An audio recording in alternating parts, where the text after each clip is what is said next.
r/writers of horror. Hosted by you/Carl1961.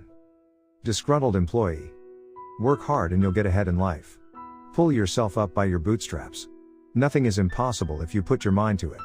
Believe in yourself and you can achieve anything. Blah blah blah, yada yada bullshit. I had heard those and 100 other sugary inspirational proverbs growing up. Feel-good platitudes they shovel down the throats of poor kids like me so that we think we actually stand a chance of getting somewhere better later in life. I never bought into that crap, though. I wasn't stupid like the other kids in the slum I grew up in. Hard work doesn't get you anywhere in life. If you ain't born rich, you ain't never gonna be rich, that's just how the world works. Upward mobility is just a pipe dream the big boys at the top push on those of us at the bottom to keep us docile and under control. That and religion. A camel through the eye of the needle and so on and so forth. Take my old man, for instance. Poor bastard busted his ass as a New York cabbie for 30 goddamn years, until some junkie blew his head off for the fare box he kept under his seat. Where did he ever get cept for a 6x3x6 plot in St. John's? After he was planted, Mom made me quit high school and take a job at the corner grocery to support her and Angie. I wasn't happy about that. I was only 2 months from graduation, and actually had a scholarship lined up for a college upstate, but she didn't really give me much of a choice. You didn't argue with my mom, not if you wanted to keep the teeth in your head. Sal's Groceries was owned by an old Italian guy named Sal Brini. He prided himself on having a strong work ethic. The old bastard didn't know the first thing about ethics. He'd change the expiration dates on spoiled milk and sell rotten produce at a 40% markup. He'd also give credit to old ladies on their weekly groceries with a 25% interest, compounded daily. He was a cheap old crook, too. I ran my ass ragged for him for 8 years, stocking shelves and sweeping the floor and washing his windows and bagging groceries for the princely sum of 75 cents an hour, and this was back in the early 70s when the minimum wage was $1.45. I was loyal to the old man, never ripped him off, never missed a single shift, and what thanks did I get? Zilch. I approached him for a raise one time and he laughed in my face for a good 2 minutes then told me to get the fuck back to work. I was the best goddamn employee Sal ever had, but when he finally retired back in '80, who did he hire as the new store manager? His pissant son, Sal Jr. little shithead didn't know the first thing about running a grocery store. He had never worked an honest day in his life and had a reputation around the neighborhood for being a pretty shady character. He was rumored to sell dope to school kids and had actually done some time at Rikers as a teen for theft. Yeah, he was crook, just like Daddy. I wasn't happy about that, either. I had been waiting for a promotion for 8 fucking years. I confronted the old man but he just shook his head and said, "Tony, you're a good worker, but this is a family business, and you ain't family." I quit right then and there. No way was I working for a little punk like Sal Jr. By then my mom was dead and Angie had finished high school and gone on to college herself. She later married some hotshot lawyer and moved to a nice neighborhood in Todd Hill on Staten Island. Angie. That ungrateful little cunt. Her older brother throws away his shot at a better life and breaks his back to put her through school, and how does she show her gratitude? I called her once when I was having a pretty rough time and needed some help covering my rent for the month. Her fucking maid, answered the phone. I told her who I was and she gave the phone to Angie. Before I could get a single word out, she hissed at me, "Don't ever call me again. I don't want to even know you exist," and hung up. She treated me like something stuck to the bottom of her shoe. I was a reminder of a different life and time she wanted to put as far behind her as possible, a time when she hadn't been some rich lawyer's wife with a Mercedes and an in-ground swimming pool and servants. A time when she had been a poor little Irish girl from the Bronx who had to go to school in worn-out shoes and skirts with frayed hems. An old life she wanted to forget. I never spoke to her again. Old Sal Brini died 30 years ago. Colorectal cancer. A pretty bad way to go, I guess. To show there were no hard feelings, I sent a colonoscopy bag along with some dead flowers to the hospital. After he was buried, I visited his grave and drank a six-pack to celebrate, then pissed on his headstone. I got another job working at Stone & Newman, one of the biggest financial firms in Manhattan. I was a custodian. A janitor. Sweeping floors and taking out the trash for those little Ivy League cocksuckers in their Neiman Marcus business suits and Patek Philippe watches and Christian Louboutin shoes who looked down their noses at me with undisguised disgust, when they weren't ignoring me altogether. Rich kids who only got where they were because of Daddy and his connections. I've worked here for 40 years. It pays better than Sal's ever did, but it still ain't much to brag about. I've climbed up over the years to the position of head custodian, as high as I can get in this line of work, with 4 other custodians under me, but I handle the 27th, 28th, 29th and 30th floors exclusively. But not for much longer. I'm about to retire, you see. In fact, this is my last day here. No, they're not doing anything special for me. No party or plaque or gold watch or any of that crap.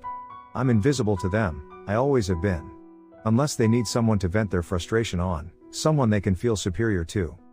It's 8 a.m. I've just clocked in. I change into my gray coverall in my small locker room, then take the service elevator up to the 30th floor, the executive floor, and wheel my cleaning cart into the hallway, limping slightly, the result of a car accident I was in 10 years before.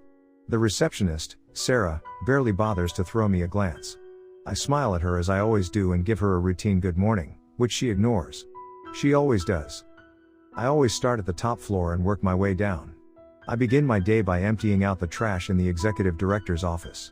He's at his desk, on his phone. He eyes me briefly, an eye-rolling glance of contempt at this proletarian. Yeah, I know big fancy words too, intruder in his private realm of high-class luxury and corporate domination, then goes back to his phone. I eavesdrop on his conversation as I dump out his wastebasket. He's arranging a date tonight with his side piece. Later he'll call his wife and tell her he's working late.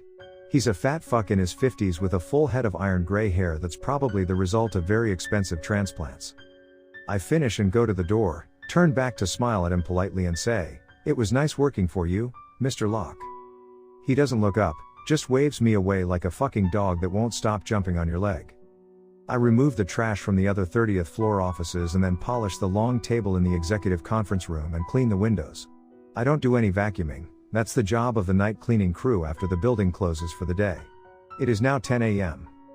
I wheel my cart back into the service elevator and go down to the 29th floor, the legal department. Corporate lawyers and investigators and secretaries. I do my tasks, unnoticed, saying goodbye to everyone I encounter, alternately ignored and insulted in response. The receptionist here doesn't even glance at me. When I finish, 2 hours have passed and it's nearly noon. I take my cart down to the 28th floor, the accounting department. It's mostly deserted at this time of the day, lunchtime. I enter the chief accountant's office and do my routine. The chief accountant, this smarmy little Princeton dipshit, is also on his phone, but talking very discreetly in a low voice, not quite a whisper. It's hard to make out what he's saying, but I have some idea. I've worked for these people for years and you pick up things. The chief accountant has a pretty expensive coke habit. I think I can actually see a little white residue around his nostrils. He's probably talking to his dealer trying to score. I finish and smile at him. "So long, Mr. Preston. It's my last day." He breaks away from his phone for a moment and shoots me a look of irritation at the interruption. "Get the fuck out of here, old man, can't you see I'm on the phone?" "Sorry, sir," I say with trained subservience. "Fuck off." I leave and do my job on the rest of the floor, then I go down my final floor. 27. It's your typical office cubicle farm. Lower echelon brokers and analysts. Young kids fresh out of business school with their huge student debts riding their backs and their dreams of rising up in the financial hierarchy. It's 2 o'clock. I go into the office manager's office. Some stuck-up little Vassar bitch in a designer pantsuit from Versace. She's at her desk on her phone, alternately sipping a Starbucks coffee mocha and yapping to some airhead girlfriend of hers. They're discussing the latest trendy ketogenic diet and the hippest restaurants in Soho. I do my business while they're babbling away mindlessly on the phone. I flash her a smile. "I guess this is goodbye, Rochelle. It's my last day." "Did I say you could talk to me?" She snaps at me without missing a beat. "I'm sorry. Just do your fucking job and go away." I exit her office with a submissive nod. As I close the door, I hear her mutter under her breath, "Fucking loser." I collect the trash from the rest of the 27th floor. Then I clean the windows, mop the restrooms, and scrub the toilets. It's almost 4 p.m., the end of the workday and the end of my final shift. I emerge from the men's room and glance both ways down the hallway. No one is in sight. I push my cart into the employee lunchroom across the hall. Empty. Good. I go to the refrigerator and open it. A large cake is sitting on the top shelf, one of those big sheet jobs that can probably feed about 50 people. I go to my cleaning cart, push aside the bags of trash I've collected, and carefully remove the large rectangular cardboard box that's been hidden in the bottom all day. I set it on one of the Formica tables and open it. The cake I've baked isn't quite identical to the one in the fridge, but it's close enough that no one will probably notice at a passing glance. White buttercream frosting with green border. And written in pink icing in cursive lettering, "Happy birthday, Dan." I quickly swap out the cakes and place the normal cake in the bottom of the cleaning cart, hiding it under the trash bags. I leave the employee lunchroom. No one in the hallway. I wheel my cart back to the restrooms and stand halfway in the men's room doorway as if I'm just finishing up. I can hear a murmuring. It gets louder. Approaching voices. I watch as they begin to file down the hallway and enter the lunchroom, talking amongst themselves excitedly. None of them spare me a glance. I faintly hear the ding of the executive elevator as it arrives on the 27th floor. After a moment, the executive director, Mr. Locke, appears, striding down the hallway towards the lunchroom with an easygoing grin. He enters. I wait for it. Voices cry out in unison, "Happy birthday, Dan," followed by them singing "Happy birthday to you." I go to the lunchroom doorway and peer in. They're crowded around the executive director, who stands over his cake, beaming. When they finish singing, they break out in applause. It looks like most of the bigwigs from the accounting and legal departments are gathered, along with the 27th floor office manager, Rochelle. She begins to cut the cake and serve out slices on paper plates. None of them seem to notice that the center of the cake has a slightly reddish-brown tint. I watch as they begin to eat. After a moment, I leave, unnoticed. It's 4 p.m. and my last day has ended. I push my cleaning cart back to the service elevator and take it back down to the first floor. 40 years. 40 fucking years I spent working in this building. Working for them. Cleaning up their messes and dumping their trash and mopping their floors and scrubbing their toilets.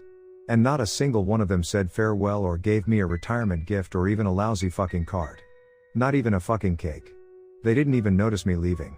Hell, they never noticed I was there to begin with. To them I was just one of the nameless, faceless, unwashed, unlettered masses who exist merely to serve. I dump the trash in the dumpster out back, then wheel my cleaning cart back to the custodian's room for the last time.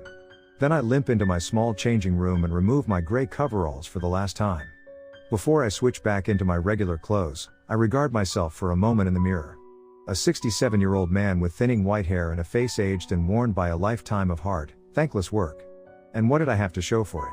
A tiny pension that would barely cover my electric bill, let alone my rent. Thank God for Social Security. Of course, none of that matters. Anyway, I don't have that many years left to enjoy my retirement. I stare at the bruise-like lesions on my scrawny chest and arms. I try to remember what the doctor had called them, the name he had used. Some fancy Latin term, at least, I think it was Latin. I think back to the accident 10 years ago, when I had been crossing the street. The drunk rich kid in his new Porsche Daddy had bought for his 17th birthday. The red light he had driven through. The thud I had heard and the sensation of the impact before everything had gone black. I had woken up in a hospital. They told me I had almost bled to death. I had required a transfusion. They're supposed to screen that stuff these days, but I guess every once in a while a bad batch still slips through. I guess I won a very unlucky lottery. It wasn't until just a couple years ago that I first noticed the bruises that seemed to form out of nowhere. The diarrhea. I had gone to the doctor. I remember the tests they had taken. His somber expression when the results came back. "Tony, I have some bad news for you." I think about the drunk kid in the Porsche. His daddy had been some Wall Street big shot. He pulled some strings and got the charges reduced. Junior got off with a slap on the wrist and a fine. I think about the cake I baked the other night. The special ingredient I added to the mix. The other special ingredients I added to the frosting. I stare at myself in the mirror and look at the band-aid on my right arm. The cut still itches a little. I scratch it gently. I smile at myself. I change into my street clothes and leave. As I cross the custodian's room, I glance into the bottom of the cleaning cart and pause. The cake I removed from the employee lunchroom is still sitting at the bottom, in the cardboard box I brought my special cake to work in, the one I poured my own blood, sweat and tears into baking, literally. Not to mention my spit and a couple other things. I remove it, smiling, and carry it out with me. Who says they didn't get me a cake? I limp down the service corridor, into the lobby, then outside into the late afternoon sun. I start walking to the station where the subway will take me back to my crappy little apartment. I hope they enjoyed my cake.